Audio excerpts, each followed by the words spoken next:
Welcome back as we go for the install of the rear shocks and the quad shocks in the 95 GT.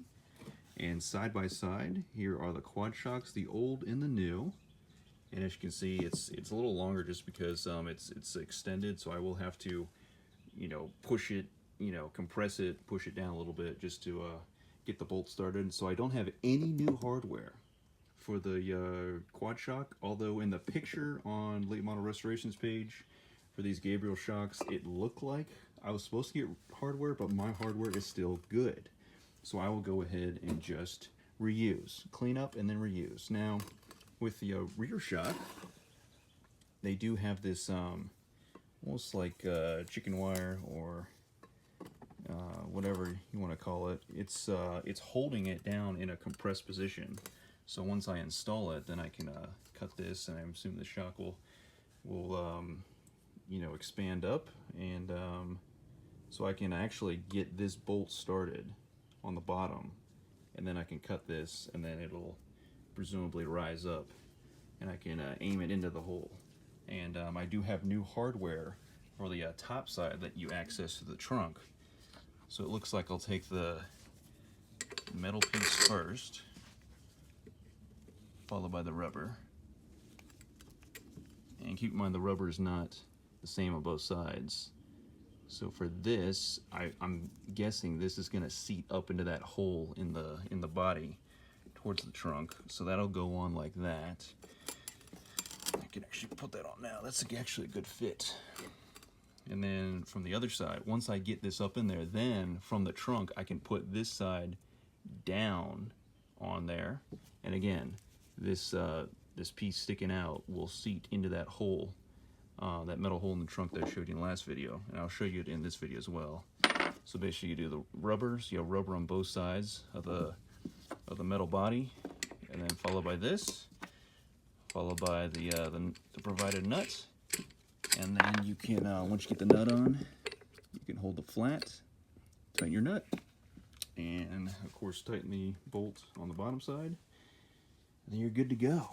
And then the old stuff will go to the scrapyard. Although the old stuff was made in USA. Look at that. That's what we like. Of course, the new stuff in Mexico, but what are you gonna do? Close enough, right? Still in the same continent. And the old rubber, of course, worn out.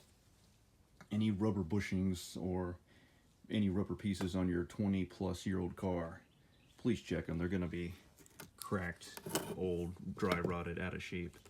Gonna need replacements to keep these things going on the road, rather than buy a $70,000 newer car, and then that'll have exorbitant repair costs down the road, for sure. So in my finite amount of wisdom, not infinite, finite, I took off that wire tie, and the shock extended out, but it wasn't enough because when I took the old shock out, the springs on both sides fully extended out with nothing to hold them from being compressed, because I have the wheels off and I have no load on the remaining parts of the suspension, being the springs. This wouldn't reach to feed up to the hole. So my solution is I got the jack stand still on both sides of the rear, and all I did is I got the floor jack underneath the pumpkin, underneath the differential, and I'm just lifting it up little by little. And as I lift it up, I get closer to being able to feed this through the hole. And I'm gonna get this one started. And then I'm gonna go cut the wire tie on the other rear shock. That way they'll both be started. Then I'll jack up the differential the rest of the way. I almost have to kind of hold that in place, but okay. I'm gonna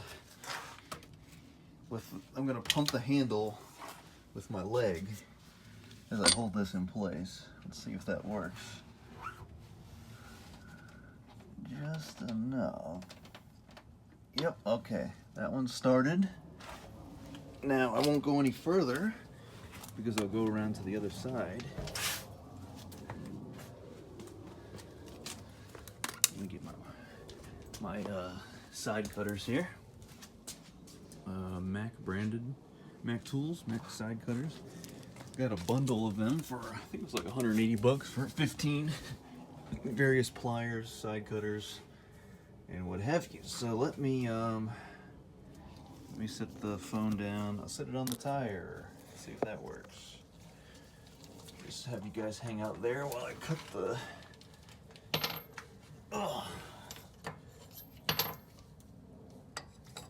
wire so I can extend this shock out on the driver's side. Okay, that's one. Okay, all right. And she's, wow, that side's in. Okay, that wire ties off. Shock is extended. And actually this side is started. And make sure that rubber, you have that, I guess that shoulder sticking out on the side that's gonna go up into the hole in the body. Make sure that your piece isn't upside down. It should be oriented like so. Okay, of course I have the bolt down here started. It's not tight yet, but just have it started to hold the bottom side in. And we'll keep lifting up on the floor jack. So that we can get the other rubber isolator piece started in the trunk with the metal washer and the nuts. So okay,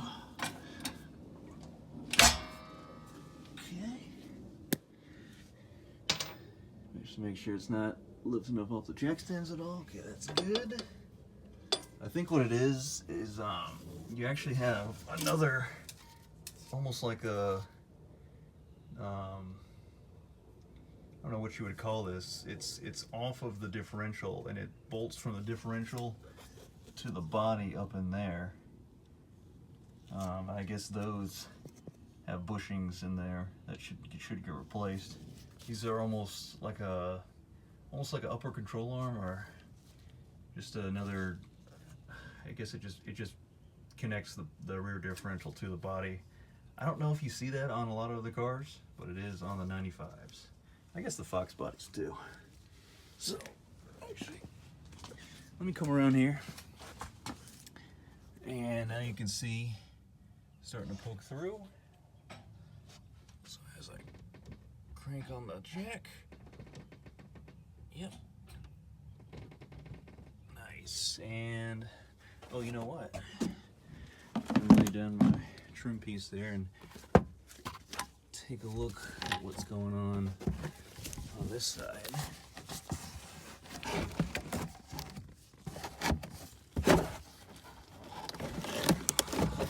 This side I can actually lift up. Oh, I ripped off part of the glove. Oh, okay, so that side's through, so I should be able to take the rubber, again, shoulder side down.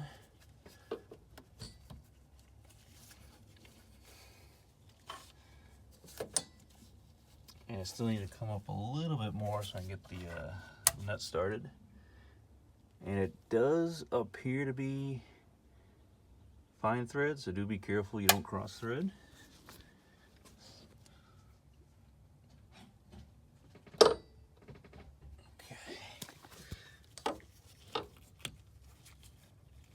Almost, not quite. There we go, that should be enough. And then just start the nut and then make sure you tighten everything up. So going back with the new Gabriel stuff, the top nut, it's a 14 millimeter wrench instead of a 15 when taking loose the old stuff.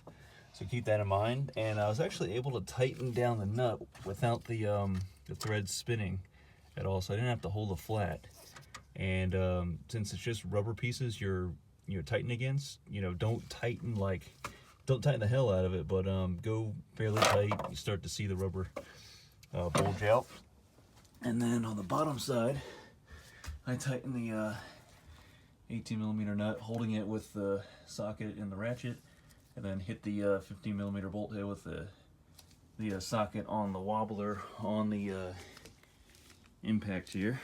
And actually, I'm ready to do the other side, so let me take you over to the driver's side. And since my 8.0 battery died, I'll have to recharge that. Unfortunately, my M18 charger is at the shop. Well, one's at the shop and one's not here. It's elsewhere, so I will take the battery out. And can it be done with one hand? Take the tool, mount it, and yes it can. With one hand we can set it up. And then we come under here and get this set up for the bolt head. And again, I'm gonna have to set the camera down for this, but I just want you to know my setup here. And then I get the socket, 1/2-inch drive 18mm socket with the 1/2-inch ratchet. And I wish that's the setup, but I will have to set the phone down to do this. So I can't do both. If I had a third hand, if only I had a third hand.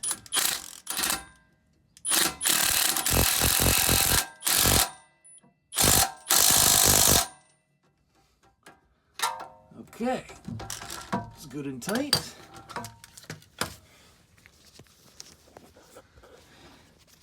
And one thing I'm looking at is there was kind of like more of the metal sleeve sticking out on this side as opposed to that side. But as long as the gap, there's no gap on either side of the bracket to pinch the lower part of the shock. As long as you don't have any gap, you should be good. I was just wondering if, you know, this side has the more of the metal sleeve sticking out, so I wasn't sure if it went to a certain side, but it doesn't seem to matter. I just had the lettering face towards the rear of the car, because that's what the old shocks were doing. And there's no lettering on the other side. It's not like it has on both sides. So this is good to go, and I will go ahead, let the jack down, and both are tight in the trunk. And then I could put I'm done in the trunk, so I can start to put all the you know, interior pieces back together. And then all I have to do is put the new quad shocks in, and the rear is done. The front is going to be a lot more time consuming, because with the the strut and the spring being over the strut, that's going to be very time consuming, because it was definitely time consuming to get the lower control arm out when I did that, to press in the new ball joints. So we'll tackle that later on, but this video is just pertaining towards the rear suspension of the car. So I let the floor jack down off the differential. So now the shock and the spring are they got, you know, tension on them. I could go tighter on this this nut here, but I already have about 6 or so threads sticking out on this side, passenger side, and the other side, and the rubber's, you know, already starting to bulge out. I mean, I could go tighter, but I just don't want to keep cranking on it, because, you know, it's just a rubber piece here and a rubber piece on the other side of the body here. So I'm just going to keep an eye on it. I'm going to double check it every once in a while after driving, but it's just one of those things where, like, you know, you could tighten it more, like significantly more. So but because you're tightening on rubber, you know, that's why you don't want to crank on it. But just something to keep in mind. I guess I could put a little bit of maybe like blue Loctite on the threads if I'm super worried about it, but I'll just double check on it, make sure this nut doesn't loosen up. So I've taken note that there's about 6 threads sticking out above the nut. So they say you can flip the quad shock so that if you ever run a wider tire on a bigger rim, you have that extra bit of clearance up here. But I'm not going to do that this time. In the future, maybe I'll think about it, but I do not like the basically lack of clearance between there. You can see there's a gap, but not much at all. We're talking 3/32 of an inch, just over 1/8 of an inch. Or would that be, no, just under, well, it's hard to tell. Somewhere around 1/8 inch of a gap, but that's a little too close to call there. So I'm still running the stock wheel and tires. So what I'm gonna do is how the factory had it, which was the thicker body of the quad shock up there, and then the other side down in here.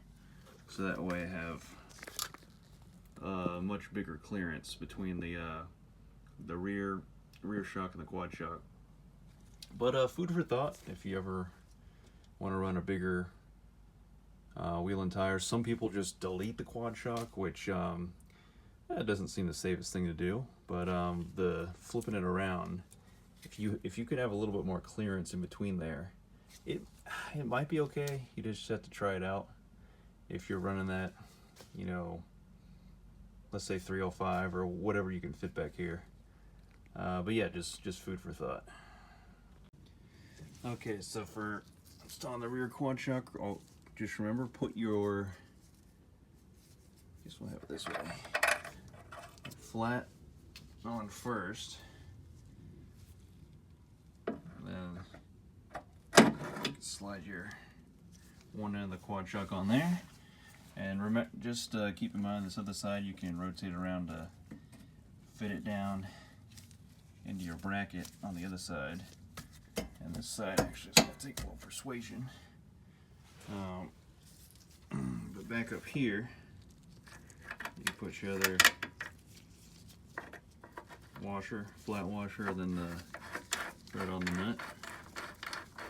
And then you can just hit that with the impacts. You can look up a torque spec. I'm sure there is one.